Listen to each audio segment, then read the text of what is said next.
O ju robër të Allahut, lagni gjuhët e juja me falënderim ndaj Zotit. Falenderojeni Allahun në mëngjes edhe në mbrëmje. Falenderojeni Allahun në mirësi dhe në sprova.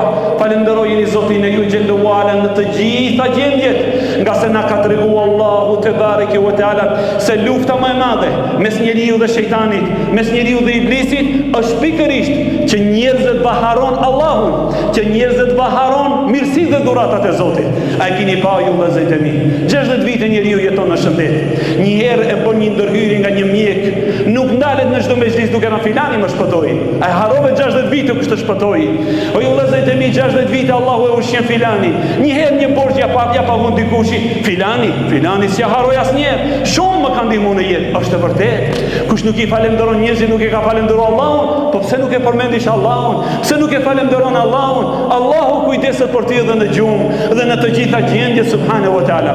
Pra Zoti xhallahu ala na tregon se synimi dhe misioni më i madh i iblisit është të vaharon njerëzit Zotin e madh xhallahu ala.